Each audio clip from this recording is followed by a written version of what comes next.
Welcome to Felting TV. I'm Shahar Boyayan, your host. Today I have a special guest, Megan Nedds. She's a 20-year-old felt artist and her sculptures are amazing. She likes to sculpt animals, and that's what we are going to see now, and of course know a little bit more about Megan. Let's watch. I'm here today with a very special guest, Megan Nedds with the Woolen Wagon, and that's a kind of a tongue twister for me. Welcome, Megan. Thank you. Megan, first of all, tell us a little bit about yourself. All right. Well, I am 20 years old, and I'm a college student at the University of Findlay studying children's book illustration and graphic design. Oh, cool. Mm-hmm. And tell me about, I know you do sculptures with felt, so tell me a little bit how you got started into that and how long ago that was. Okay, I got started in August of 2012, and I was just looking for something to do before school started back up. So I was looking for a new craft, and I found it online, and so I ordered the supplies, and I just kind of experimented until I figured it out. So you learned everything by yourself, or did you later take some courses? Yeah, I taught myself initially, and then I started watching videos online to help me develop a little bit more. What do you find interesting about wool and felting? I think my favorite part is that it's natural. I love animals and I love nature, so it's a fun way to combine art and nature into one thing. So I think that might be my favorite part. Most of your pieces, are they animals? Yes, most of them. I've only made a few non-animals, but I do specialize in animals. That's cool. That's exactly what I do. It's always an animal of some. Yeah. This week I'm trying fish, but it's always an animal. Show us some of your pieces, please. Okay. So people can get a feel of what you do. Yeah, this is my first one that I have. It's a giraffe that I made over Christmas break. That was the first one? No, this is just one I made over my Christmas break. I don't have my first ones. I've already sold them. But when she's standing up, she's approximately 18 inches tall. And this is her posed lying down because the buyer of her would like her laying down, so I already have her posed that way. And then I have a dog here that I made for somebody. It's a Boxweiler, which is a Boxer and Rottweiler mix. Beautiful. That one. And then I have a hedgehog here. And this might have been the most time-consuming one I've made because I had to make each quill individually on him. And you needle felted the curls, or did you wet felt? Well, not really either. I just took the wool and I put wax on the tips of the wool, beeswax, and then I felted it in there. Wow, nice.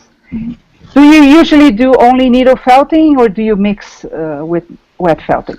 I've never tried wet felting, but I would really like to learn. That's my next adventure, I guess. I've only ever needle felted. For 2 years now, you're needle felting, and it looks like you also you are making a business out of this, right? Yes. Okay. Do you have a store that you sell? How do you sell that? I sell on Etsy.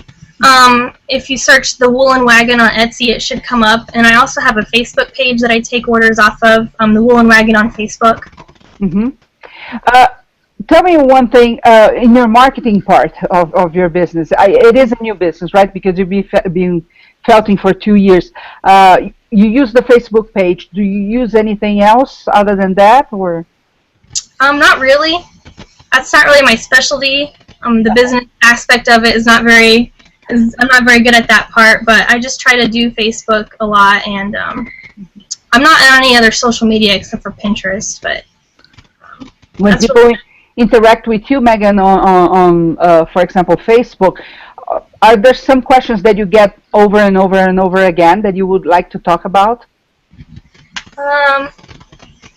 A lot of people just don't know what needle felting is, I guess. They think they use yarn. Like, I get that question a lot. Like, what kind of yarn do you use? I guess just educate people about what needle felting is, because a lot of people don't know. It's just, I think it's a very unique craft, and it's still newer. People don't really know about it.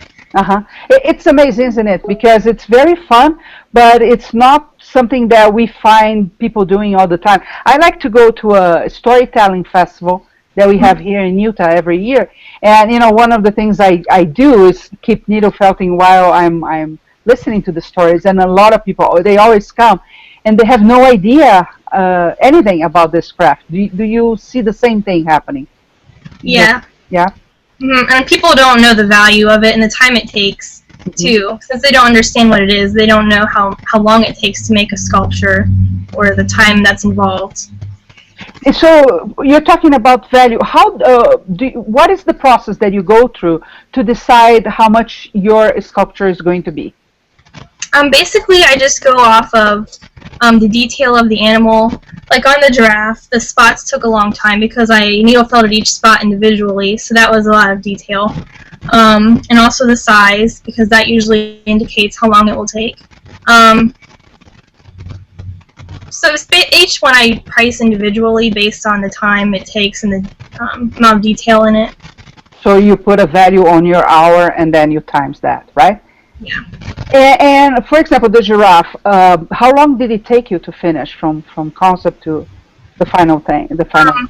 I don't know exactly the hours, because I don't keep track of that, like exactly, but probably about a week and a half, like working on it on and off. Like you work an hour a day or so, or more than Probably that? like 5 hours a day. 5 hours a day. Wow. Your sculptures. Each needle felter is different. So do you like them very stiff as sculptures? Are they more fluffy? Well, I felt over a wire armature, so it has to be. I can't just go super tight. So you can bend the. Oh, she stands then. Yeah, she can bend. Nice. Her legs and her neck can bend. So I can't go too firm, or they won't bend. Mm-hmm. This might be a better one. She's smaller, so like I can make the dog sit if I wanted to. Do you know the gauge of the wire that you usually use for your sculptures? Well, the bigger the animal, the bigger gauge. Usually between 14 and 12 gauge is what I use. So now, let's see. And you make some very cool birds. Do you have any one of those birds around you? I don't have one finished, but I have one started that I just started last night. I'm gonna make a crow. So wow. He's rough stages right now. Uh-huh. So you can see the armature still on the wings that I have. Very pretty. Where do you see this going for you? Do you think it's going to be a hobby, or do you want to make a business? Do you think you could make a living out of needle felting? What are your thoughts? That'd be great. I love it so much. But I'm a children's book illustration major, and so I'm hoping that maybe I can use the felted animals as part of my illustrations. Mm-hmm. That's cool. Do you have other friends that needle felt as well? Nope, I'm the only one I know. Oh boy. Yeah. How many sculptures in a month do you make? Anywhere between, let's say, like 5 or 10 maybe. Depends on if I make a big one or little ones. I usually can make 1 or 2 a week. Uh-huh. You say you're selling on Etsy. Do you see as a good place there? And with that said, do you participate in the Etsy community at all or not? I do. I love Etsy. It's a great place to sell your work. I don't participate in a lot of the teams or anything like that.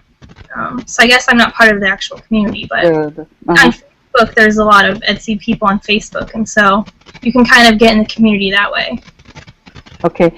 When you're working on your pieces, do you work on only one from concept to end, or do you usually you start one then you start another? What's your creative process? And another question in that, do you start with a drawing or not? Just your imagination. Well, I don't start from a drawing, but I research the animal before I start. I look at the skeletons and I look at the fur patterns. So I look at pictures before I start. I prefer to do start to finish. I'll do it from start to finish. But if I have an order, like I just finished an order for 3 different birds, so I made all of the skeletons or the wire armatures all all together so they're the same size, and then I started each one. Okay. Anything else you think people would like to know about your craft or your art or about needle felting? I think they need to know that it's really a lot of fun. It's very forgiving. If you make a mistake, you can just take it off and then start over. You can manipulate it a lot. So it's good for beginners and it's good for more advanced artists. And it just takes a lot of practice. Do you plan to put your pieces in galleries? Have you ever been approached by any gallery? I haven't been approached by any, but I would be open. Hey, galleries out there. She's here.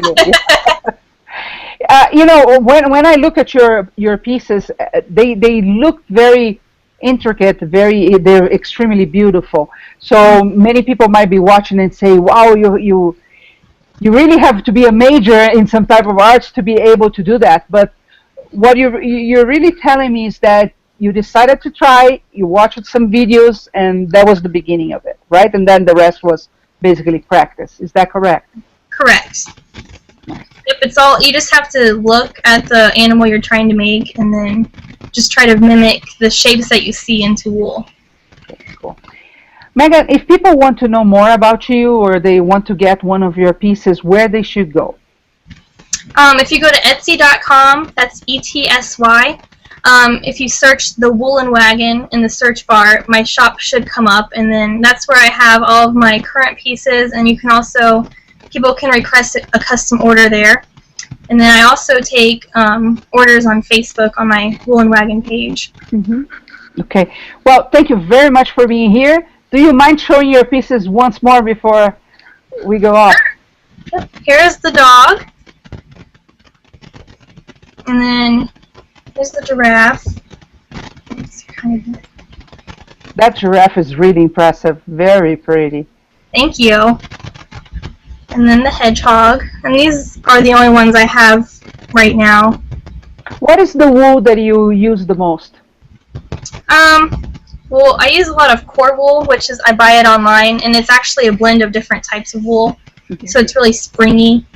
I usually like to use crimpier wool. I don't really like to use wool. Okay. Like I don't use a lot of merino or stuff like that. Okay. Cool. Thank you very much, Megan, for being here. Yeah. Thank you.